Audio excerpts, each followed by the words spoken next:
cheat on your wife with mine, I will burn your life to the ground. So, welcome to Anon Tale, where we share the best real-life stories on the internet. Please remember to like and subscribe to help this channel grow. So, way back in the early 2000s, I began to suspect that my wife was up to something. Our two kids were about 4 and 6. Still young, but not so young that they couldn't tell you something about what happened in their day. They started talking a lot about staying with my wife's parents during the day, which wasn't really that strange in and of itself, but since they lived about 90 minutes away, doing so 2 or 3 times a week seemed a bit much. That was basically every day. She wasn't working at her part-time job.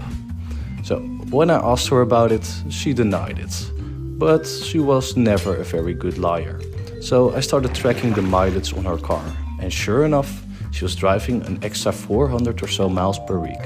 I knew some shit was going on. Then one day I sit down at a computer and she had left a sticky note with her AOL password written on it next to the keyboard. I could not resist and logged in to read her emails and saw a few email exchanges between her and her college BFF, where they discussed how my wife was regularly fucking one of her ex-boyfriends from high school. No mention of details about him other than my wife also talking shit about his wife, making fun of how she'd gotten fat after having kids. Anyway, I printed out these email exchanges and stashed them. I still needed to know the details, so I called a friend who was a cop, and he suggested I call a guy he knew that had left the force to become a PI. Ron was great. I paid his retainer and gave him the emails and what little I knew about my wife's activities, and he figured out exactly what she was doing. Her report detailed with photos and times and dates and locations, all about how she would take the kids to her parents, then go meet this guy for lunch, then they'd go to a dumpy motel for a few hours, after which she'd pick up the kids and return home.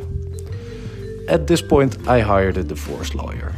My parents cheated on each other and the fallout absolutely fucked mine and my siblings' childhood. It was something that was totally unacceptable. I also asked Ron to find out what he could about this guy. And Ron absolutely came through. I learned his name, Bob, that he was married and had 3 kids. I also found out that he worked as a VP of sales for his father-in-law's business. At this point, I had my lawyer draw up the divorce papers. I also asked Ron for a couple more copies of his report and one more thing I wanted him to do for me.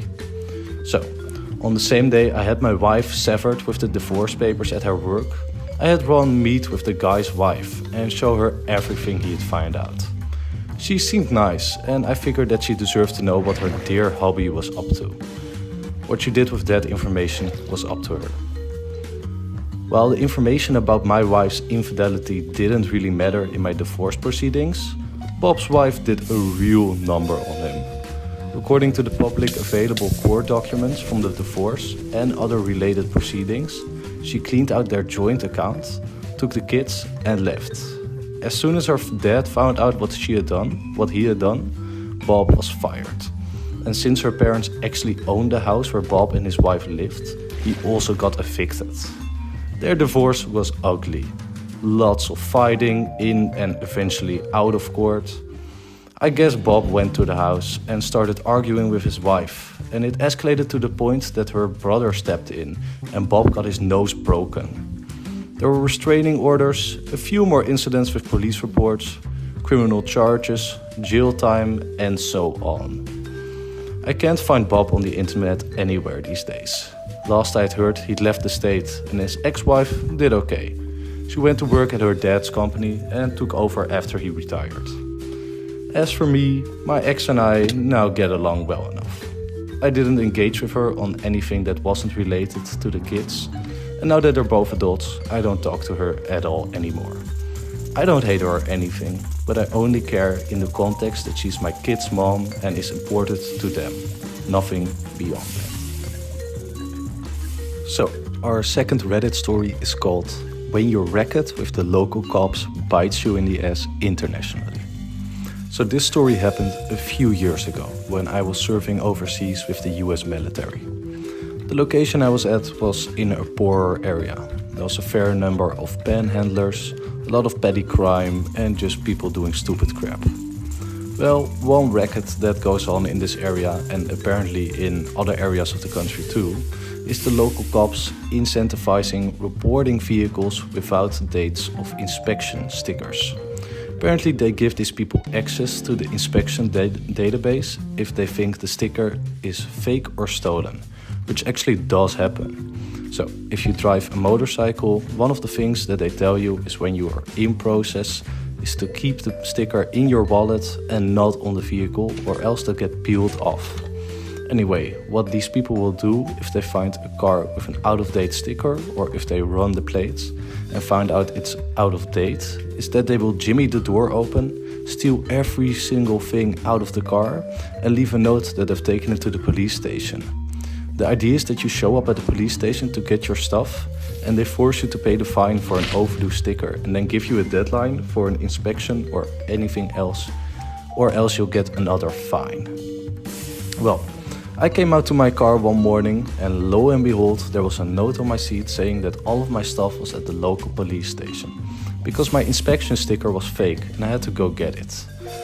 No, not only am I late for work, my kid is also going to be late for school because there's no bus and I have to drive her every morning on my way. Also, my inspection sticker is not out of date, so I have no idea what was going on. Now, here's the thing that was extremely problematic. I had to put my passport and my wife/kids in the glove box because I was taking them to the base to get some new paperwork done, as well as grab some paperwork for my wife to apply for a new passport because hers was expired. I'm very forgetful, so I put them in the night before and I made sure the car was locked. Yeah, dumb mistake. Anyway, I get to the station, ask them what the heck was going on, and then when I have them look at the inspection documents that the guy had taken, which clearly stated that the car had been inspected and was current, they apologized and told me that they would give my things back, and I had to wait there for a second. I asked to file a police report for theft, but they looked at me like I had 3 heads and told me nothing was stolen, even though somebody broke into my car and took my things.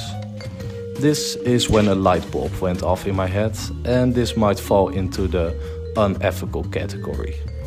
The guy had taken official US passports, which might be a problem, but probably nothing would come of it, since they were turned right to the police. However, I asked him where my wife's passport was.